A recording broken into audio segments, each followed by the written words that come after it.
여러분, 보통 필요한 물건을 살 때 무엇을 가장 많이 고려하시나요? 보통은 이제 가성비를 많이 따지죠, 요즘. 또 가심비라는 말도 있더라고요. 그러니까 이제 가격 대비 마음에 얼마나 만족감을 주느냐, 이런 걸 많이 따집니다. 그리고 또 이제 우리 가운데 투자를 하시는 분이 얼마나 되는지 모르겠는데, 투자를 할 때도 수익률이 얼마인가, 위험도는 얼마인가, 전혀 모르지만, 그런 것들을 잘 따져서 투자를 하죠. 이렇게 영화를 개봉해도 손익분기점을 넘기려면 관객이 몇 명이 들어야 합니다. 이 영화는 손익분기점을 넘기지 못했습니다. 적자입니다. 이런 이야기를 하고요. 나라에서 무슨 일을 진행하더라도 이 일을 진행했을 때 예산이 낭비되지는 않을 것인가, 피 같은 국민의 세금이 혈세가 줄줄 새지는 않을 것인가, 이게 정말 필요한 일인가를 이제 조사를 철저히 하죠. 몇 년이 걸립니다. 이제 큰 일 같은 경우는 예타라고 하죠. 예비 타당성 조사를 해서 결정을 해서 일을 진행하죠. 그러니까 이게 이제 세상의 원리인데 인간 관계에 있어서도 이와 같은 원리가 적용되는 게 이 세상입니다.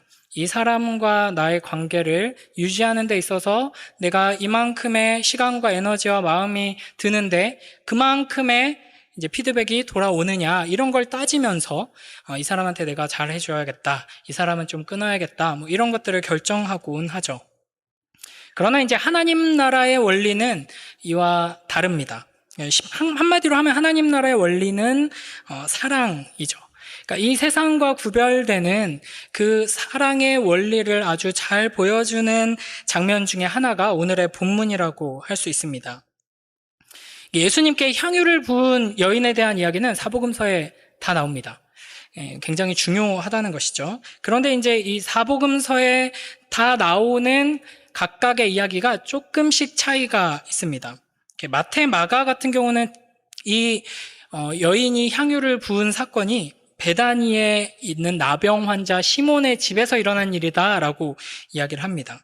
그러나 누가복음은 바리새인 시몬이다. 이름은 똑같은데 이제 좀 수식이 좀 다르죠. 그리고 오늘 본문 요한복음에서는 베다니라는 동네는 똑같은데 이제 나사로가 있는 곳이라고 이 동네를 수식하고 있습니다. 그리고 이 여인에 대해서도 누가복음은 죄 많은 여인이라고 소개를 하는데 오늘 요한복음은 마리아라고 이야기를 하죠.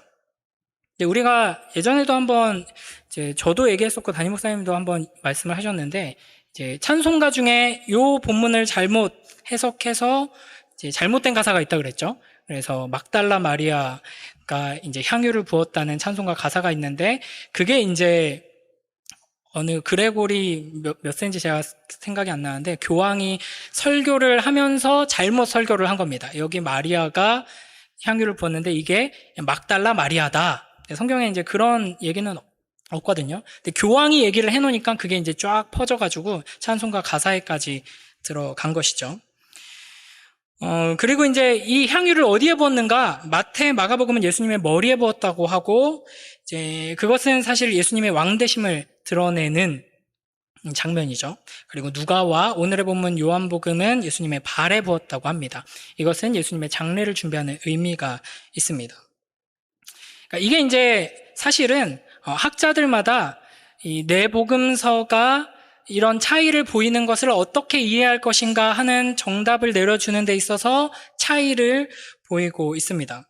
어떤 학자는 한 번의 사건이 있었는데 이걸 네 개의 복음서가 서로 다르게 표현을 하고 있는 거다라고 하는 학자도 있고요. 두 번의 사건이 있었다. 혹은 세 번의 사건이 있었다. 심지어는 네 번의 사건이 다 다르다. 실제로는 역사 속에서는 네 번의 사건이 있었다라고 하는 학자들도 있습니다. 저도 이제 한 가지 확고한 견해를 나름대로 이제 가지고 있는데요. 오늘은 밝히지 않겠습니다. 왜냐하면은 사실은 그게 그렇게 중요하지는 않거든요. 그러니까 이게 이제 오늘 본문을 구체적으로 다루기 전에 이제 아주 가장 기초적인 우리가 성경을 보는 방식에 대해서 이제 한 가지를 짚고 넘어가려고 하는데, 물론 이 성경의 이 모든 기록이 하나님의 말씀이고 진리이다. 그리고 역사적인 사실에 기반하고 있다라는 것을 믿는 믿음을 우리가 당연히 가지고 있어야 하죠. 그럼에도 불구하고 이런 본문들을 볼 때 그러면 실제 역사 속에서는 어떤 일이 일어났던 거야? 몇 번 부은 거야? 이런 것에 너무 관심을 기울이는 것은 크게 유익하지 않다라기보다는 굳이 그럴 필요가 없다 이렇게 좀 말할 수가 있겠습니다. 그러니까 이 복음서가 우리에게 전달하려고 하는 것, 그러니까 이 복음서를 통해서 하나님께서 우리에게 말씀하시고자 하는 것은 얘들아, 역사 속에서 이런 일이 있었다라는 것을 너에게 알려주기 위해서 내가 이것을 기록해놨다가 아니라는 것이죠. 그러니까 우리는 역사학자도 아니고 기자도 아닙니다. 그러니까 모든 성경이 다 66권의 성경책이 다 마찬가지지만 복음서 또한 특정한 장르를 가지고 있고 아주 치밀한 문학적인 장치들을 통해서 하나님의 말씀을 담아내고 있습니다. 그렇기 때문에 사실에 기반하고 있다는 믿음에 너무나도 과도하게 치중해서 이 사실이 어떻게 구성되어 있었지라는 것에 너무 집중할 필요는 없다. 오히려 이 장면을 우리에게 전해주심으로써 하나님께서 우리에게 전달하시는 메시지가 무엇인가 그걸 알아야 하는 것이죠. 이게 이제 균형을 잘 잡아야 되는데 그렇다고 해서 역사적 사실은 중요하지 않아 이렇게 해버리면 심각한 문제가 됩니다. 실제로 그런 사람들이 있어요. 이제 자유주의 신학자라는 사람들인데, 그러니까 사실은 메시지가 중요하죠. 역사적인 사실보다는 역사적인 기반을 두고 있다는 믿음에 근거해서 이 메시지의 의미들을 파악하고 하나님의 음성을 듣는 게 중요한데 거기에 또 너무 치우치다 보니까 심지어는 예수 그리스도의 부활의 역사성까지도 부인하진 않는데 중요하지 않다. 설사 역사 속에서 그러한 일이 일어나지 않았다고 하더라도 이 말씀을 통해 예수 그리스도의 부활이라는 이야기를 우리에게 주셨고 그 이야기를 우리가 깊이 묵상하고 들음으로써 감동을 얻고 또 하나님의 뜻을 발견하고 그렇게 살아가면 되는 거 아니냐 이렇게 이제 말하는 학자들도 있는 것이죠.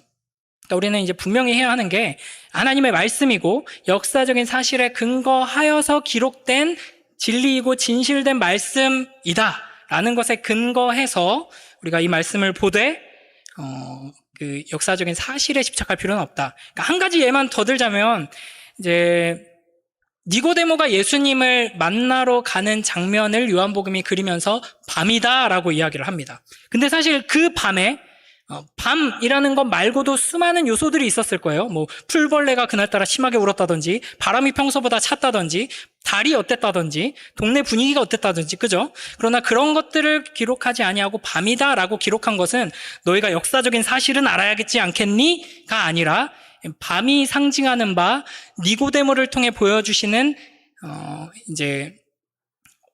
눈이 가리워진 장님이 된 사람의 현실에 대해서, 영적인 어둠 속에 있는 사람의 현실에 대해서 보여준다 하는 것을 나타내기 위해 밤을 기록하신 것이죠.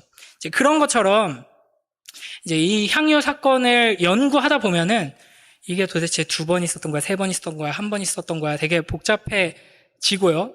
공부를 열심히 할수록 복잡해집니다. 그러니까 이제 목사는 그런 게 재밌을지 모르지만 여러분 원래부터 관심이 없었는데 괜히 제가 이야기한 걸 수도 있지만 이제 이 기회를 통해서 우리가 이제 성경을 보는 좀 가장 기초적인 자세에 대해서 좀 이야기를 해본 것이고요. 그래서 이제 이런 식으로 좀 우리가 의미를 깊이 찾아보려고 합니다. 자, 오늘 본문은 먼저 유월절 엿새 전이라는 말로 시작합니다. 이제 때가 된 것이죠. 그러니까 어떤 때냐? 예수님께서 돌아가실 때입니다. 요한복음에 의하면 예수님께서 돌아가실 때가 유월절 양을 잡는 때였죠. 그 날이 딱 엿새가 남은 것입니다. 요한복음의 흐름을 좀 보면은 이제 1장부터 11장까지는 예수님의 공생의 3년의 이 이야기들이 풍성하게 펼쳐졌습니다. 그리고 나서 이제 12장부터 예수님의 순환에 대해서 본격적으로 그리는데 12장이 유월절 엿새 전부터 이제 한 주간의 이야기를 다루고 있고요. 굉장히 후반부가 압축적이죠. 13장부터 17장까지는 최후의 만찬 이후의 긴 설교와 예수님의 기도를 포함한 이제 하루의 이야기가 담겨 있습니다. 그리고 18장, 19장은 십자가에서 달려 죽으시고 20장에서 부활하시고 21장에서 그 이후의 이야기로 마무리가 됩니다. 이런 맥락 속에서 이제 본격적으로 예수님의 십자가 이야기가 시작되는 단락이다라는 걸 염두에 두고 이제 1절, 2절을 보면은 예수님께서 베다니에 이르셨죠. 그러니까 여기는 이제 바로 앞에 11장에서 예수님께서 죽은 자 가운데서 살리신 나사로가 있는 곳입니다. 여기서 예수님을 위하여서 잔치가 벌어집니다. 우리가 잘 알듯이 마르다는 일을 하고 있고요. 나사로는 예수님과 함께 앉은 자 중에 있습니다. 이걸 보면은 아마도 이 잔치는 나사로를 살리신 예수님께 감사하는 의미를 담고 있는 잔치라고 할 수 있습니다. 그러니까 이런 식의 잔치가 등장하는 장면이 없죠. 독특하죠. 마태, 마가 복음을 보면 이 잔치가 나병 환자 시몬이라는 사람의 집에서 벌어졌음을 알 수 있습니다. 아마도 주께서 주님께 나병을 치유받은 그 시몬이, 그리고 이게 이제 한 개의 사건이라면 이 시몬은 또한 바리새인이라고도 할 수 있고요. 이 시몬이 이제 나사로를 살려주신 그 예수님께 감사할 겸, 자신도 치유해 주심을 감사할 겸 이제 이렇게 사람들을 모이게 해서 예수님을 위한 잔치를 베푼 것이죠. 자, 다시 이제 2절에 보면은 마르다는 일을 하고 있는데요. 그 마리아가 3절에서 갑자기 매우 놀라운 일을 합니다. 우리 3절을 함께 읽어보겠습니다. 시작. 마리아는 지극히 비싼 향유 곧 순전한 나드 한 근을 가져다가 예수의 발에 붓고 자기 머리털로 그의 발을 닦으니 향유 냄새가 집에 가득하더라. 아멘. 그러니까 지금 분위기가 좋은 잔치 중입니다. 그런데 마리아가 갑자기 돌발 행동을 하죠. 그러니까 당시 유대 사회에서 여자가 감히 남자들이 잔치를 이렇게 즐기고 있는데 껴드는 것은 이제 조금 드문 일이었습니다. 아주 좋은 시대였죠. 여자는 부엌에 있어야 되고 남자들이 대접받고 할 수 있는 그런 시대였습니다. 심지어는 공적인 자리에서 여자가 머리를 푼다? 지금 대부분 머리를 풀고 계시죠? 이거는 굉장히 수치스러운 일입니다. 이제 고대 팔레스타인 지역에서는 여자가 머리를 푸는 것은 창녀만 하는 일입니다. 그러니까 지금으로 치자면 한 여자가 잔치 자리에서 갑자기 수치스럽게 사람들이 눈살을 찌푸리고 아우 이제 생각하기도 싫어 이런 장면을 펼친 건데 이제 옷을 훌러덩 갑자기 벗더니 막 춤을 췄다거나 뭐 그런 이상한 일을 지금 행한 것입니다. 게다가 머리를 푼 것만으로도 굉장히 수치스러운 일인데 그 머리를 풀어서 그 머리칼로 예수님의 발을 닦습니다. 이 행위를 할 때 그냥 물로 해도 굉장히 이상한 일인데 그냥 싸구려 군대에서 주로 쓰는 뭐 오이비누, 선인장 비누 뭐 이런 걸 가지고 예수님의 발을 닦아도 굉장히 이상한 일인데 여기서 지극히 비싼 향유, 순전한 나드 한 근을 가지고 이 일을 합니다. 이게 이제 얼마나 값비싼 것인지는 4절, 5절에 보면 우리 똑똑하신 가룟 유다께서 잘 계산을 해주십니다. 우리 4절, 5절 함께 읽습니다. 시작. 제자 중 하나로서 예수를 잡아줄 가룟 유다가 말하되 이 향유를 어찌하여 300데나리온에 팔아 가난한 자들에게 주지 아니하였느냐 하니 아멘. 1데나리온이 당시 보통 일반적인 노동자의 하루 품삯입니다. 일당이라고 할 수 있죠. 300데나리온 하면 그냥 이해하기 쉽게 퉁치면 1년 연봉이라고 할 수 있습니다. 그러니까 뭐 정확하진 않지만 이거를 우리 이해하기 쉽게 말하면 한 2, 3천만 원짜리 향수를 예수님의 발에 부어 버린 것이죠. 마가복음 등에 보면 이제 머리에 부었다라고 돼 있고 이거를 이제 한 가지 혹은 두 가지 사건을 복음서가 다르게 표현한 것으로 이해한다면 머리로부터 부어서 예수님의 온몸을 흠뻑 적시고 이제 발을 닦은 것으로 볼 수 있습니다. 그러니까 이 마리아는 예수님께 매우 값비싼 향유를 낭비했을 뿐 아니라 보통의 상식에서는 여자가 감히 해서는 안 되는 아주 이상하고 눈살 찌푸려지는 행동을 한 것입니다.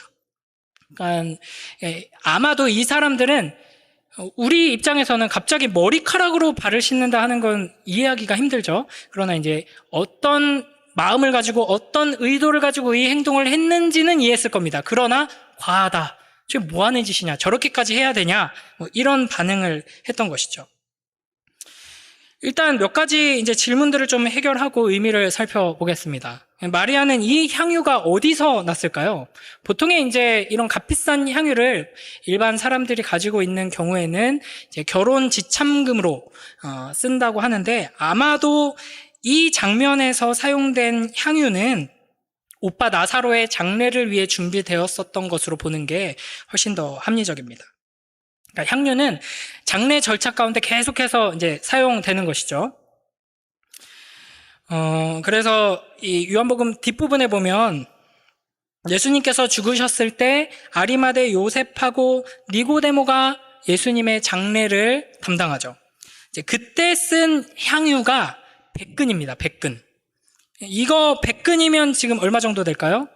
지금 한 근이 한 3천이라고 했죠. 100근은 3억, 30억.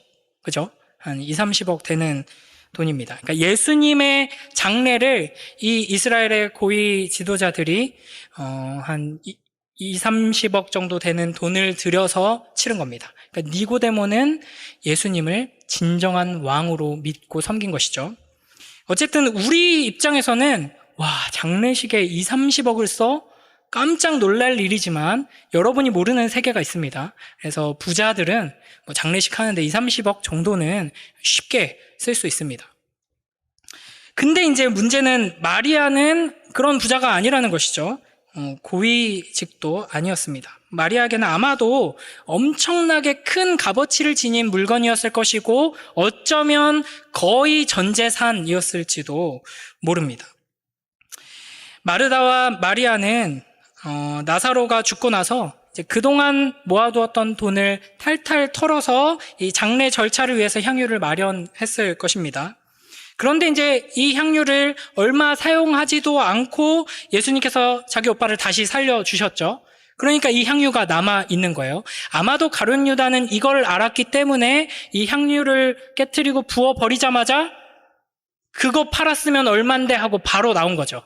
이제 눈여겨보고 있었던 것이에요. 이 잔치 끝나면 슬쩍 마리아한테 가서 야, 그 향유 남았잖아.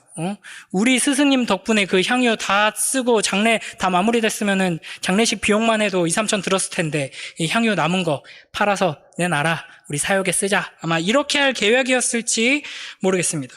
근데 이제 그거를 그런 많은 일을 할 수 있는 값비싼 물건을 한 방에 예수님께 부어버린 것이죠.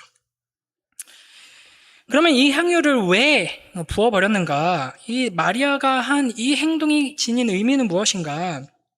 예수님께서는 이 요한복음 12장에 오기까지 이미 서너 번 정도 죽고 부활하실 것을 말씀하셨습니다.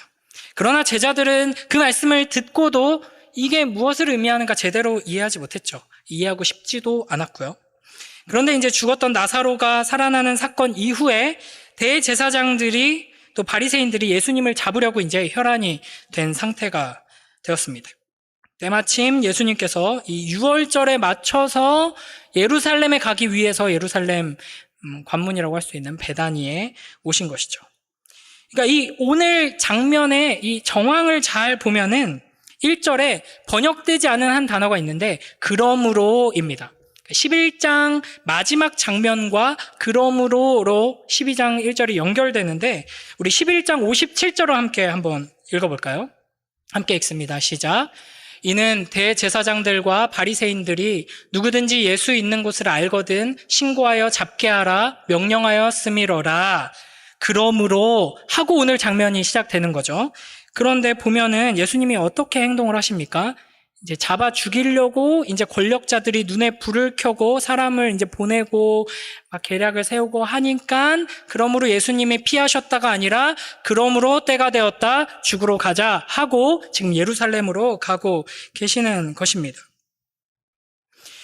그러니까 이걸 마리아는 깨닫게 된 것이죠. 마리아가 어떻게 이걸 깨닫게 되었는가 뭐 이런 문제들은 오늘의 핵심 주제가 아니어서 그냥 넘어가겠지만 퉁치고 넘어가자면 하나님의 은혜입니다. 하나님의 은혜를 힘입어서 참된 믿음으로 예수 그리스도를 바르게 붙드는 자가 어떤 반응을 하는지를 하나님께서 마리아를 통해 보여주시는 것이죠. 그러니까 나병이 예수님을 통해 치유된 시몬이나 죽었다가 살아난 나사로, 심지어는 계속 동고동락했던 제자들도 지금 어떤 상황인지 깨닫지 못하고 잔치에 취해 있을 때 마리아는 예수님께서 왜 예루살렘에 가려고 하시고 왜 베다니까지 오셨는지, 무엇을 준비하고 계셨는지 예수님께서 평소에 하셨던 말씀을 깨닫고 이해하고 그 장례를 준비하는 것입니다. 그러니까 마리아는 이 행위를 통해서 예수 그리스도의 십자가를 준비한 것이죠. 그러니까 마리아에게는 놀랍게도 이미 십자가 신앙이 있었고, 그 십자가 신앙으로 주님을 섬기는 자가 어떤 모습인지를 우리에게 보여주고 있는 것입니다. 그래서 7절에서 예수님께서 이렇게 말씀하시죠. 함께 읽습니다. 시작. 예수께서 이르시되 그를 가만두어 나의 장래할 날을 위하여 그것을 간직하게 하라. 그러니까 마치 예수님이 곧 죽으실 분인 것처럼, 내 소중한 예수님, 우리에게 너무나도 귀한 예수님, 이제 곧 죽으실 거군요 라는 것처럼 마리아가 예수님께 이렇게 행했다는 것이죠. 예수님께서도 그것을 아셨습니다. 이렇게 마리아가 영적으로 보더라도, 신앙적으로 보더라도, 또 문화적으로 보더라도 굉장히 이상한 행동을, 그리고 경제적으로 봤을 때는 너무나도 심각한 낭비, 허비하는 행동을 할 때 이제 유다가 등장해서 그것을 지적하는 것이죠. 우리 다시 한번 4절부터 6절 말씀을 함께 읽어보겠습니다. 시작. 제자 중 하나로서 예수를 잡아줄 가룟 유다가 말하되 이 향유를 어찌하여 300데나리온에 팔아 가난한 자들에게 주지 아니하였느냐 하니, 이렇게 말함은 가난한 자들을 생각함이 아니요 그는 도둑이라 돈깨를 맞고 거기 넣는 것을 훔쳐감이로라. 아멘. 그러니까 사실은 유다가 상식적인 이야기를 하고 있는 것이죠. 지금 이 시점에서 유다를 어이구 저 음흉한 놈 이렇게 보는 건 우리밖에 없습니다. 당시 유다는 어떤 입장이냐, 이 제자 그룹의, 사도 그룹의 회계를 맡고 있죠. 보통 그 공동체 회계는 어떤 사람이 맡나요? 똑똑한 사람이 많죠. 어리버리하고 구멍 많은 사람을 회계 맡겼다가는 이제 큰 사고가 납니다. 심지어 여러분 잘 생각해 보세요. 예수님의 제자들 중에는 세리장 출신 마태가 있었습니다. 그럼에도 불구하고 가룟 유다가 회계를 맡았다는 건 그만큼 가룟 유다가 똑똑하고 신뢰를 얻었다 하는 것이죠. 그러니까 아까 말했듯이 가룟 유다는 머리를 계속 굴리고 있었을 거예요. 어떻게 하면 재정을 풍족하게 받아서 더 많은 일을 할까? 우리가 쉽게 오해할 수 있는 게, 예수님과 제자들이 완전 그지 중에 상그지처럼 빌어먹으면서 돌아다녔다고 생각하기가 쉬운데, 수많은 사람들이 예수님과 제자들을 후원하고 도우면서 쫓아다녔습니다. 그러니까 많은 예산을 굴렸지만 그걸 예수님 자신과 제자들 자신을 위해 쓰지 않았다 뿐이지 아마 움직이는 예산은 상당히 많았을 겁니다. 그러니까 우리가 그런 오해를 많이 하죠. 사도 바울 같은 경우도 굉장히 이제 가난하고 아무것도 없는 빈털터리 선교사님처럼 생각하기 쉽지만, 지금으로 치면은 꽤 탄탄한 사업체를 운영하는 CEO 겸 선교사님입니다. 그래서 요즘으로 치면은 이제 비즈니스 미션 하시는 분들이 훨씬 더 바울의 사역 모델에 가깝죠. 그러니까 사역비가 떨어지면은 자기가 이제 사업체 굴려가지고 돈 벌어가지고 자기가 사역을 하잖아요. 그러니까 이 가룟 유다는 꽤 많은 돈을 굴릴 궁리를 지금 하고 있었는데, 그 마음속에 음흉하게도 이제 자기의 의를 드러낼 뿐 아니라 돈을 가지고 이제 어떻게 자기의 유익을 취하는 이제 그런 생각들을 하고 있었던 것이죠. 근데 이 본문에서는, 요한복음 본문에서는 유다만 불평한 것처럼 나오지만, 마태복음에 보면 제자들이 보고 분개하여 가로되라고 되어 있습니다. 그러니까 아마도 유다가 이렇게 딱 잘 굴러가는 머리로 이게 얼만데 하면서 지적하자 제자들이 이구동성으로 그러게 말이야, 저거 아깝게 뭐 하는 짓이야, 왜 낭비하냐, 허비하냐, 이렇게 반응했다는 것이죠. 마가복음에서는 좀 더 넓게 어떤 사람들이 화를 내어 말하되라고 되어 있습니다. 그러니까 그 장면을 본 모든 사람들의 공통적인 반응은 저거 아깝다, 저 왜 저렇게 낭비하냐, 이거였다 하는 것이죠.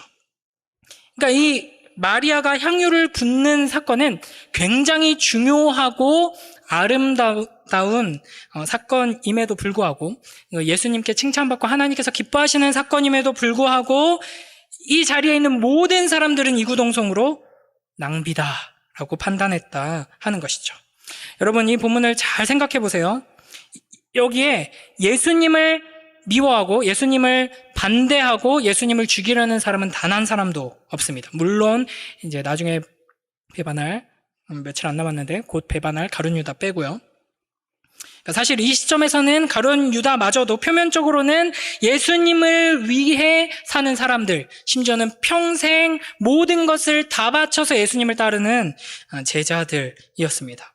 그런데 이제 마리아의 이 아름다운 헌신, 최고의 헌신, 참된 믿음의 사람이 어떻게 예수 그리스도께 사랑을 표현하는가를 모범적으로 보여주는 이 장면 앞에서 낭비다라고 손가락질하는 사람들은 이방인이나 우상숭배자가 아니고 예수님을 잡아 죽이려는 바리새인이나 종교 지도자들이 아니고 예수님의 제자들이었다라는 것이죠. 그러니까 우리의 현실에서도 마찬가지입니다.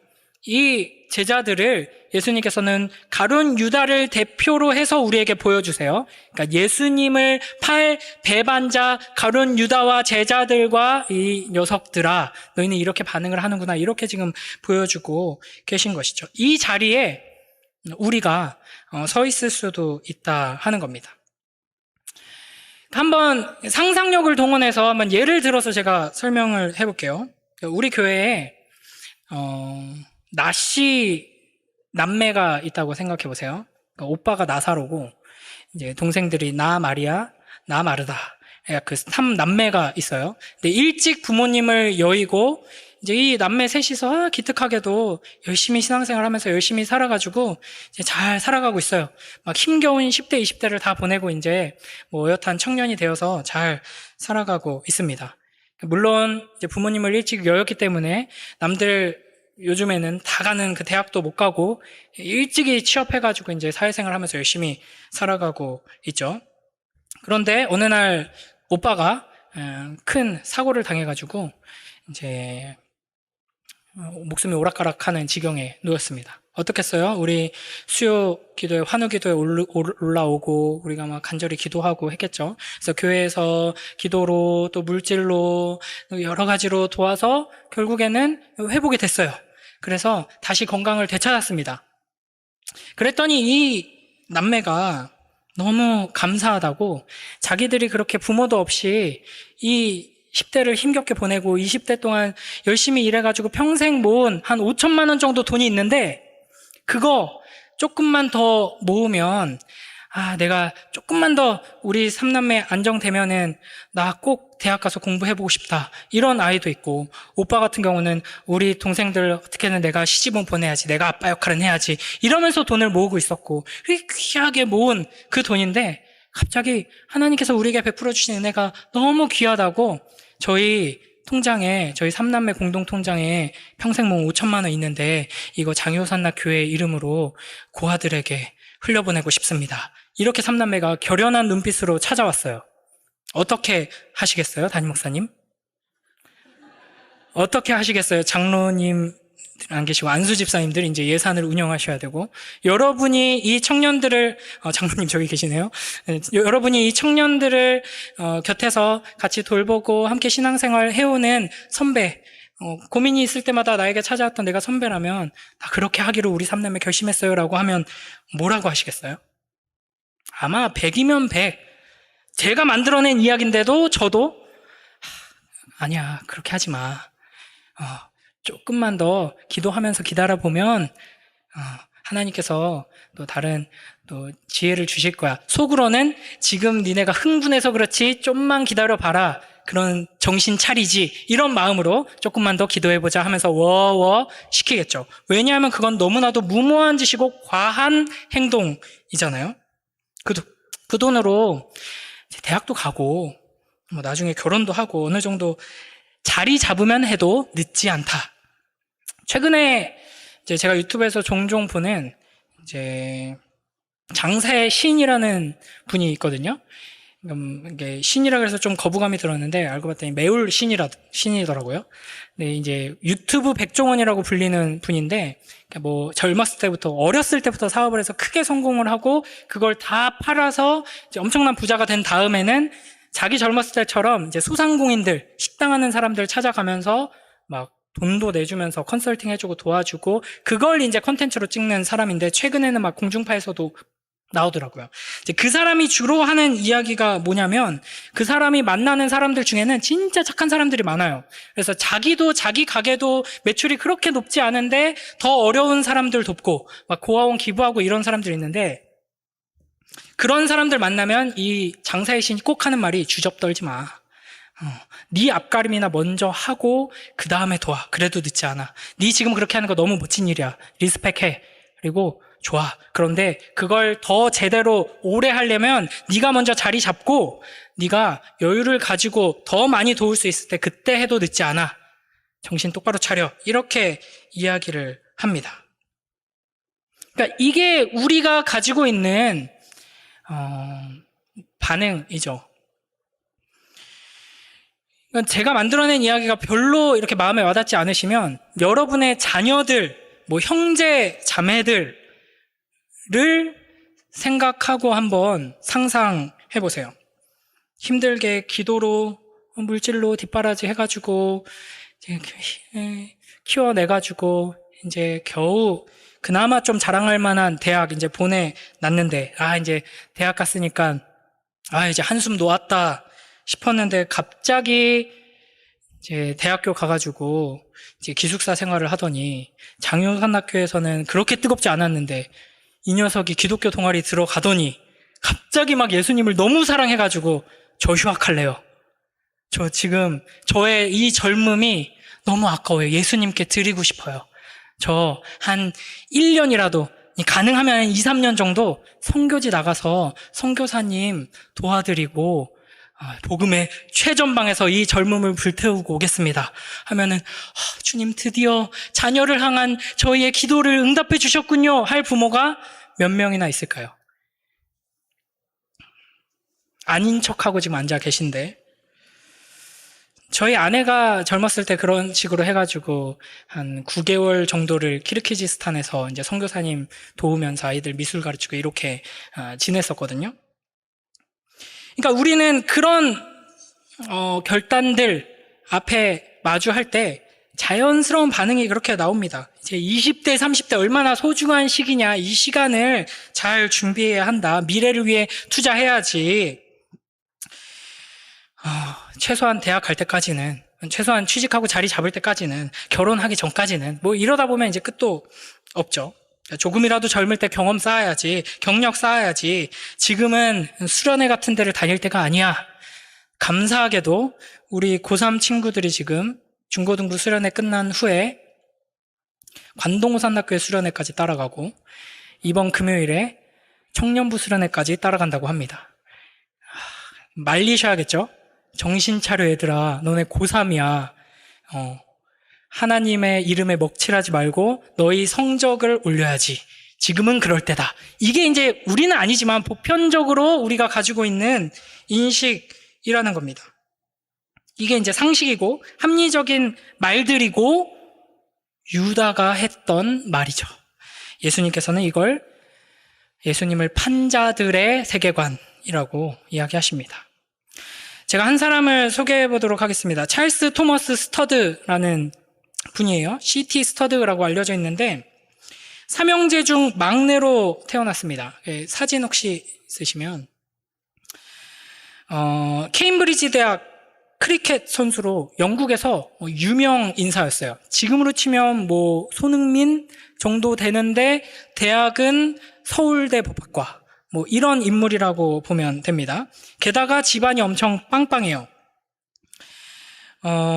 스터드가 15살 때 이 스터드의 아버지가 인도랑 무역하면서 엄청난 부자가 됩니다.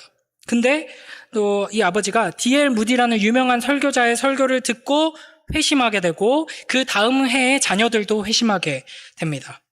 그런데 이제 얼마 지나지 않아서 형인 조지가 위독하게 되면서 이 스터드는 인생의 의미가 무엇인가, 세상에서 돈 많이 벌고 높은 자리에 올라서 뭐하나, 이런 생각을 어린 나이에 하게 됩니다. 그래서 대학 졸업하고 나서 이제 유명한 이제 선교사님인데 허드슨 테일러 많이 들어보셨을 거예요. 이분과 함께 중국을 복음하기 위해서 1885년 25살 때 이제 다른 캠브리지 대학 출신 6명의 친구들과 함께 중국으로 떠납니다. 그러니까 이 일로 인해서 영국 전체가 떠들썩했어요. 우리 영국의 최고의 명문 대학 캠브리지를 졸업한 7명의 전도 유망한 청년들이 왜 저 중국에 가가지고 젊음을 낭비하냐, 이렇게 한 것이죠. 그래서 이제 언론들에서 경솔한 행동이다, 학식과 재능의 엄청난 낭비다 라고 떠들었습니다. 그러니까 유다의 반응, 제자들의 반응, 우리의 반응과 똑같은 것이죠. 그리고 이제 이 찰스는 1888년 28살쯤인데 중국에서 구세군 선교사로 온 여인과 결혼을 합니다. 그래서 2남 4녀를 낳아요. 그리고 나서 참 부럽게도 이제 아버지가 돌아가시고 나서, 아버지가 돌아가신 게 부러운 게 아니라 돌아가신 후에 엄청난 유산을 물려받습니다. 그리고 이제 그 유산을 무디가 세운 신학교와 이제 또 유명한 분이죠, 고아들의 아버지 조지 뮬러, 그리고 구세군 사업, 여기에 모두 기부합니다. 그리고 한 34살쯤에 건강이 악화되어서 영국으로 귀국하고 나서 한 6년 정도 이 선교 운동에 헌신하면서 영국과 미국을 오가면서 여러 가지 강연을 하면서 젊은이들을 선교로 동원합니다. 그리고 한 40살 되었을 때 아버지가 이제 인도와 무역을 통해서 큰 부자가 되셨잖아요. 그래서 인도에 가서 좀 복음을 전해라라고 유언을 남기셨어요. 그래서 인도에 가서 영국 사람들을 모아서 이제 복음을 전하고 이런 사역들을 합니다.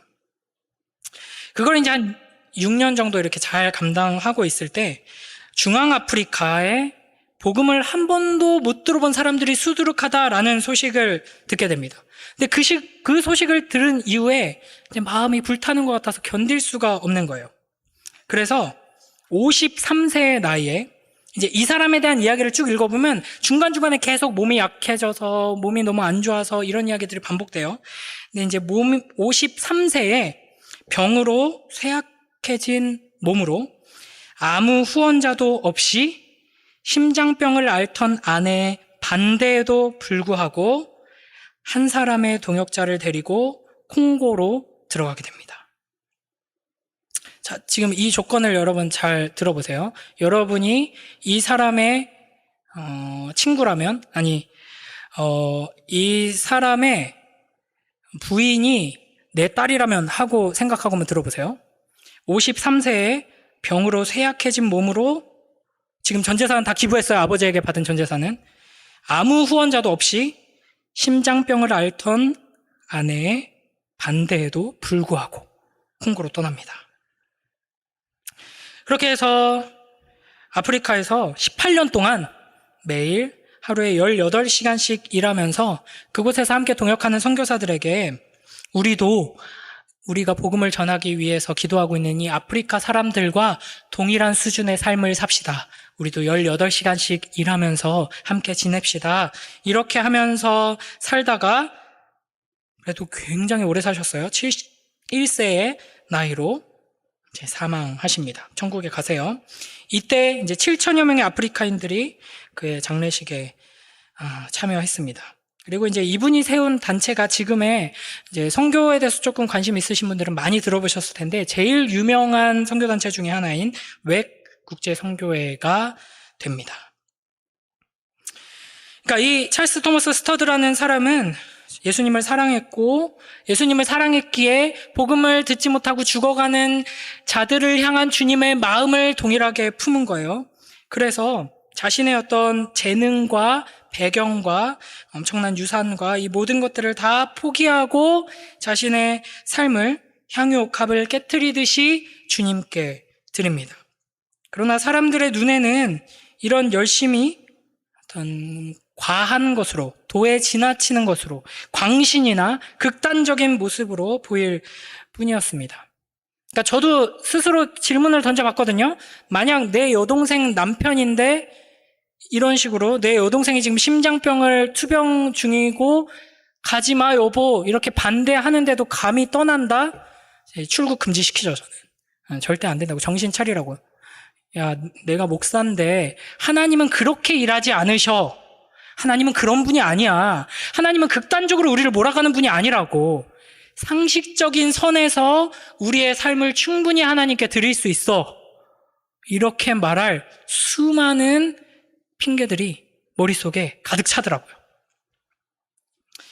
그러나 이 찰스 토머스 스터드는 이렇게 말했습니다. 만일 그리스도께서 참으로 하나님의 아들이시고 그분이 나를 위해 죽으신 것이 사실이라면 내가 그분께 드리는 어떤 희생도 결코 크다고 말할 수 없다.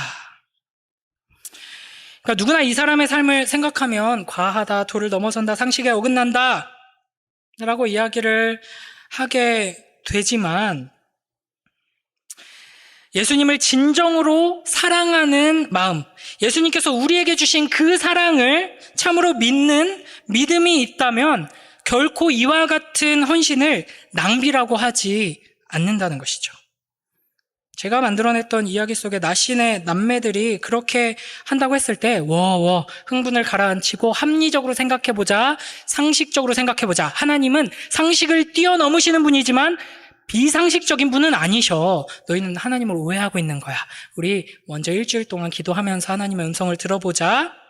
이렇게 하는 것이 아니라 우리가 어떻게 반응해야 마땅하냐면, 우리가 어떻게 반응하기를 소원해야 하냐면 그렇게 하는 향유 옥합을 깨트리고 머리카락을 풀어헤치고 예수님의 발을 쏟는 것 같은 행동을 하는 사람을 보면서 함께 울면서 나도 저기에 동참하고 싶다. 나도 저렇게 하고 싶다. 하나님, 왜 나에게는 저런 믿음이 없나요? 나도 그렇게 하고 싶어요. 라고 말해야 마땅하다는 것이죠. 복음을 알고 예수 그리스도께서 십자가에 죽고 부활하심을 진심으로 믿는다는 것은 내가 하는 모든 종류의 허비와 낭비로 느껴지지 않게 된다는 것입니다. 그러니까 우리는 너무나도 합리적으로 상식적으로 교양 있게 예수님을 믿어오는 게 아닌가 생각하게 됩니다.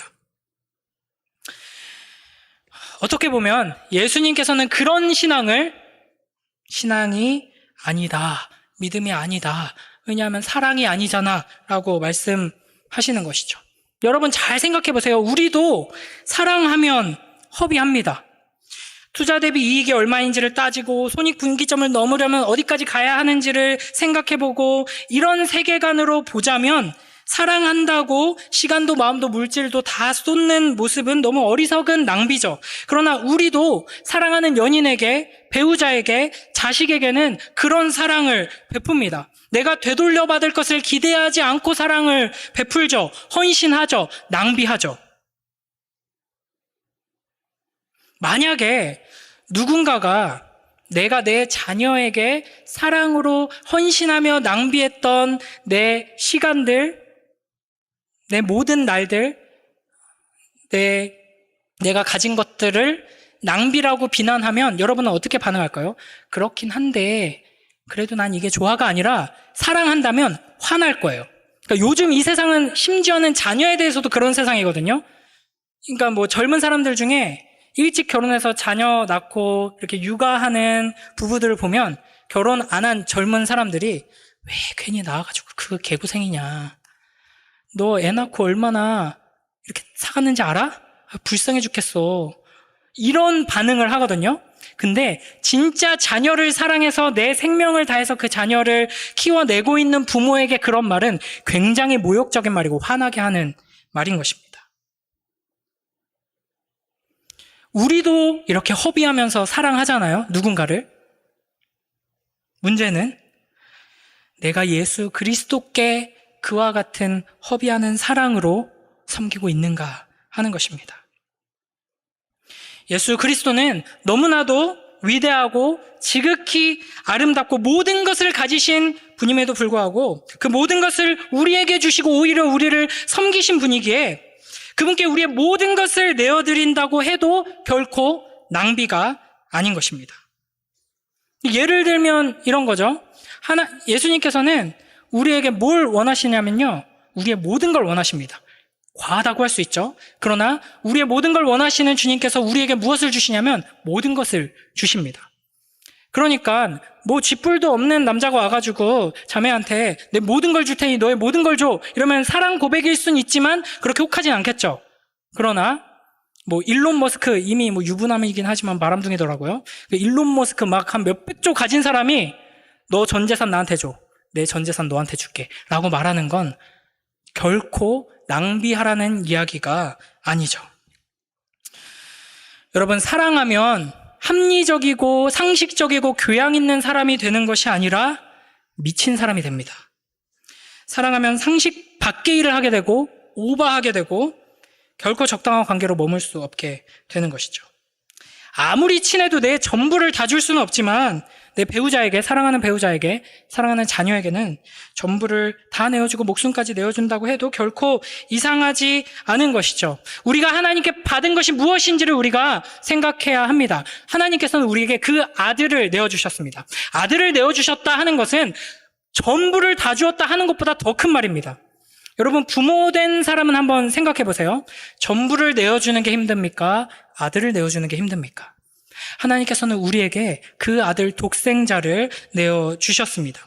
그 사랑을 받은 자들은 이렇게 낭비하는 사랑으로 예수님을 섬기게 된다 하는 것이죠. 예수님께서는 우리를 위해서 그 십자가에서 물과 피를 쏟으셨습니다. 모든 걸 다 쏟아서 우리에게 부어주신 것이죠. 그래서 마태복음 26장 13절을 보면 이렇게 말씀하십니다. 함께 읽어보겠습니다. 시작. 내가 진실로 너희에게 이르노니 온 천하에 어디서든지 이 복음이 전파되는 곳에서는 이 여자가 행한 일도 말하여 그를 기억하리라 하시니라. 아멘. 제가 너무 오랜만에 설교를 해가지고 시간 분배에 완전히 실패했다는 점 심심한 사과의 말씀을 드리면서 마지막 장입니다. 손익을 따지는 세상, 거래 관계로 가득 찬 이 세상 속에서 그거는 지혜입니다. 우리에게도 또 그런 지혜가 필요하기도 해요. 그러나 하나님의 백성들은 구별되어야 하는데 어떻게 구별되느냐면 거룩한 낭비를 함으로써 구별됩니다. 하나님의 백성들이 거룩하게 구별되어야지만 하나님의 나라가 보이고 복음이 선포됩니다. 어떻게 구별되느냐? 거룩한 낭비를 하면 구별된다라는 것이죠. 그래서 예수님께서는 이 복음이 전파되는 곳에서는 이 여자가 행한 일도 말하라 라고 하십니다. 우리는 어떻게 복음을 전해야 합니까? 낭비하는 사랑으로 예수님을 섬김으로써, 낭비하는 사랑으로 하나님을 사랑하고 이웃을 사랑함으로써 이 복음을 전할 수 있게 되는 것입니다. 이 거룩한 낭비, 한계가 없는 사랑, 상식을 넘어서는 분에 넘치는 헌신, 이걸 한마디로 헤세드라고 하는데 하나님께서 우리에게 베풀어 주신 사랑이죠.